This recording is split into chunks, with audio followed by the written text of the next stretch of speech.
And now your host, Richard Thomas. Good evening, and welcome to It's a Miracle. Tonight's show centers around a common theme, children. Being a parent to 7 children myself, I happen to know a little bit about this subject, and I know that tonight's stories are going to touch the hearts of parents and children alike. We begin with the story of a father who was never able to say, "I love you," to his son, at least not while he was alive.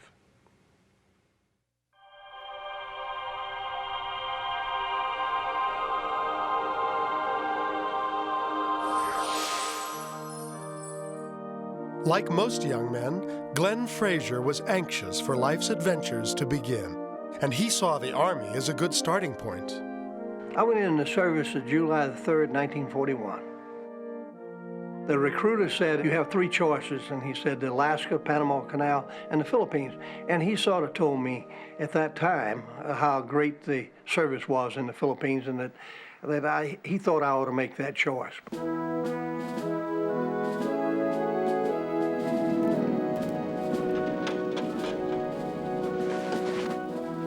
Frazier took the recruiter's advice and was assigned to the 75th Ordnance Company. I made a lot of friends before the war started in the Philippines. New recruit, Glenn Frazier. Hey, Howard Leachman. Good to meet you. Yeah, you too. Where are you from? One of them was Howard Leachman. It was from Georgia, and I was originally from Alabama, and we got along real well. Good you checked in, all right? Sounds good to me. Howard was about 10 years older than I was, and as a result, I sort of looked up to him to give me some guidance. Both men worked for the depot and supply unit. Glenn's job was to transport ammunition to and from the munitions warehouse in Bataan. We were aware that Japan was a threat, but we never took Japan as a serious threat. We thought if war came, we could whip them in maybe 6 months. But we had no idea how strong their Navy was.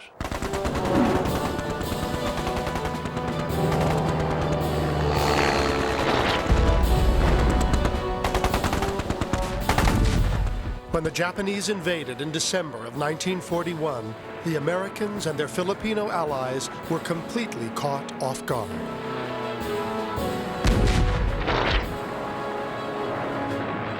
I was in Bataan, and I stood on the side of the mountain and watched the planes bomb Trigueros. And that was the beginning of World War II for us. A sad, sad day for us. Some 13,000 Americans and 70,000 Filipinos retreated to Bataan and tried to fight off the advancing Japanese. But after 4 months of combat, the Americans and their allies were forced to surrender. The Japanese came and rounded up everybody in Bataan with their infantry and their tanks. And here are all these troops, and here's all these 80,000 people. They had no way in the world to get them out. So they just said, walk. And so began the 90-mile journey on foot to Camp O'Donnell that would later become known as the infamous Bataan Death March. The Death March was terrible. The temperature was around 110 on the highway in the daytime. We had no food. We couldn't stop for water. If you broke and went to get water, they'd shoot you or bayonet you or beat you to death. I saw wells that had over 200 men stacked up dead around it. My thought was that I had to survive. A lot of my friends from the company was there. Howard Leachman was there. For 6 days and 7 nights, I had to walk or stand and never had any water or anything to drink, and never stopped, never had any sleep. At the end of the march and getting into Camp O'Donnell, the guys were just ragtags. Some of them tore off all the clothes. Some of them shoes were worn out. The feet were swollen. It was closest to hell that I ever want to get. As tough as the march had been, the conditions at Camp O'Donnell were no better. Many men were dying on Camp O'Donnell. We were burying close to 250 a day sometimes, Americans. Filipinos maybe 400 a day. First time I saw my friend Howard Leachman, he was ragtag like everybody else and pretty weak. Buried two of our buddies yesterday. I'll take any detail, anything that gets me out of here. It was a hellhole. Yeah. And we all wanted to get out of there if we could. The two friends got their chance when they joined over 300 other men on the torturous Tayabas Road detail. All day long, we would be loading wheelbarrows and rocks and dirt and dumping it into holes to make the base for the road through the jungles. We would work from daylight to dark, get up early and wouldn't get in until night. When you work all day in the conditions that we were under and you were feeling bad like you were, when you went to sleep, you were just about dead.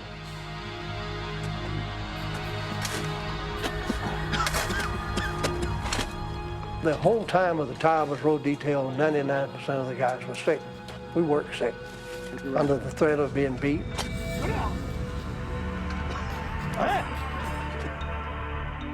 A makeshift sick bay was set up to house men so ill that there was no hope of survival. Howard was the first one of the group to get malaria and a bad dysentery.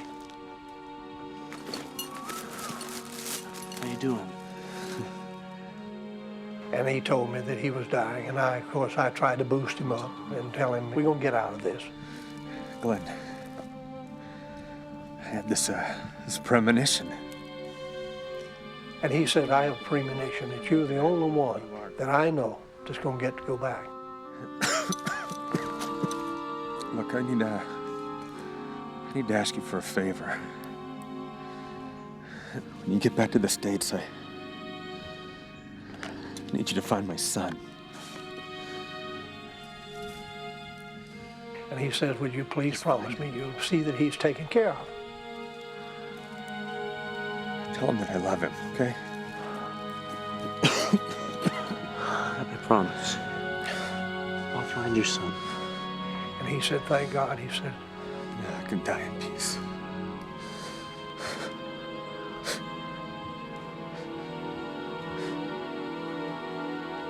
so I kept talking to him, and in about 30 minutes I couldn't feel his pulse beating. And he died right there while I was there.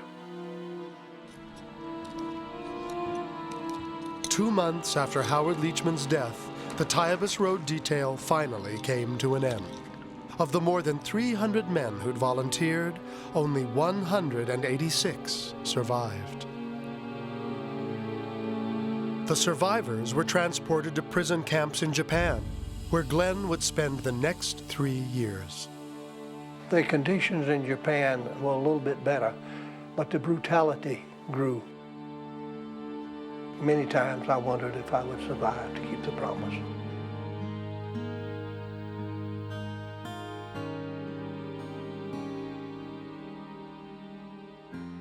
I got in home sometime in October, so I made a phone call, information, to Cartersville, Georgia. The operator put Frazier through to the home of Howard Leachman's oldest brother.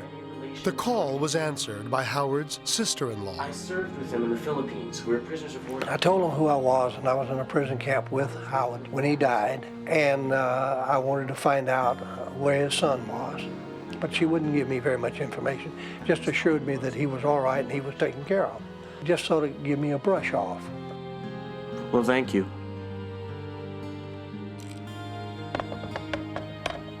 I felt very empty and like I had betrayed my friend or didn't get the job done, which I had promised I would, because I took my promise very seriously. For the next 50 years, Glenn Frazier was haunted by his unfulfilled promise, knowing in his heart how much his message might mean to Howard's son, a boy who grew to manhood longing to know something, anything, about his father. I knew very little about my father. And growing up, I was always lonesome and disappointed that he had not returned from the war. I had searched and searched on the internet, calling people, and I had just about given up hope that I would be able to ever find anyone that had known him. I knew it would take a miracle to find anyone that had really known my dad. And that miracle was about to happen.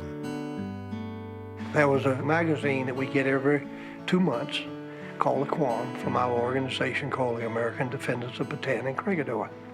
And in that Quam was an article by Paul Reuter of Maryland about the Towers Road detail. It brought back a lot of memories. Of course, it brought back my promise that I'd made to Howard Leachman. So I called Paul and got him on the phone. Yes, I was calling for Mr. Paul Reuter, please. I called Paul to find out who he knew.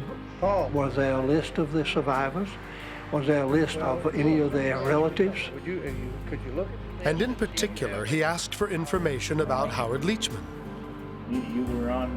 When I heard that, I told him that I've been in contact with Howard Marshall, who has said he is the son of Howard Leachman. And I said, "You're kidding me." He said, "No." I said, "Where is he?" He said, "He's in the Atlanta area." Appreciate it. And it was exciting. Oh my gosh, thank you so much. I got the phone number, and the next thing I dialed was Howard's number. And believe it or not, he answered. Hello? Hello, I'm trying to reach Howard Marshall. This is Howard Lamar Marshall. Mr. Marshall, my name is Glenn Frazier. I served with your daddy in the Philippines. I was shocked, and it was very difficult to believe this was really happening. He had a message. I promised that I would deliver to you. After 58 years, Howard Leachman's dying wish was about to be fulfilled. I told him that his daddy wanted me to tell him how much he loved him. I know he did because he carried that picture. Carried it through the death march, through Camp O'Donnell. It's emotional every time I think about it. That all the time that, this boy was growing up and he didn't know his daddy. I was extremely grateful to hear a message that my father was thinking about me. Tell him that I love him, okay? And that he did express love for me during his last days. I was extremely glad to hear this. It's an absolute miracle. Many times I questioned Howard's premonition that I would get out or would get back. I really wanted to get back and fulfill my promise to him. It was one of the things deep down inside of me gave me the reason to survive. And I thank God for the chance to fulfill that promise. Today, Glenn Frazier and Howard Marshall are close friends. I consider him a friend forever, like part of my family. I think that bond that I had with Howard Leachman was transferred from Howard to him. I think that's the way it is. I really do. Glenn and I have become very close. When we go to the gravesite in Cartersville, I always think about the loss of his life and all the others who were lost in the Philippines. I have often thought about what my father must have gone through, and I wished I had been able to tell my dad that we wanted him back. It was very important for me to know that he did love me. because I had always wondered. I think my father somehow knows that the promise has been kept.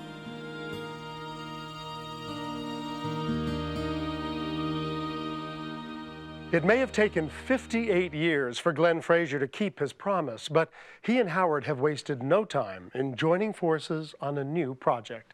And they join us now to talk about it. Hello there. How are you both doing? Doing fine, thank you. Fine. Glad to be here.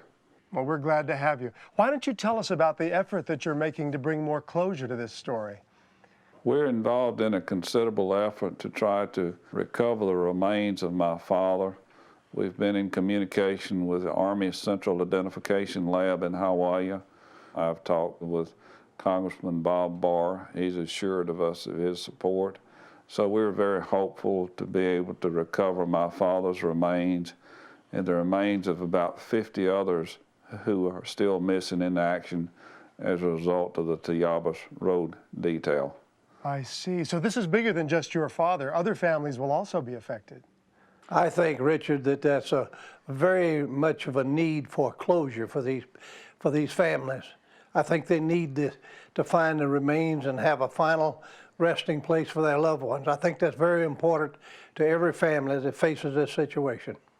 Yes, and Howard, you've been facing it for over 50 years. So what's your ultimate goal? My hope is that my father's remains can be recovered. I hope they can be identified through DNA technology and his remains returned to the United States and have a proper military funeral for him. I'm sure your father would be very proud of you. And I sincerely hope that all your hard work pays off. Thank you, Richard. Thank you very much, Richard.